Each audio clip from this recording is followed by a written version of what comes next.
So ito na mga kababayan ko, tutulungan tayo ng United States para sa imposibleng mangyari na magkaroon ng gera sa ating bansa na pinag-aagawan na teritoryo sa West Philippine Sea. Kaya mabuhay ang sambayan ng Pilipino. Lalaban tayo, hindi tayo magpapabuli. Panahon na para tayo naman ang pumalag.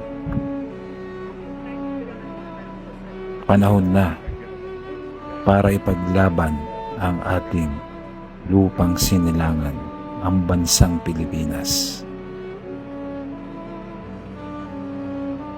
Kung makabayan ka, i-share mo ito para sa lahat ng mamayan ng Pilipino. Laban tayo. Go, go, Pilipinas!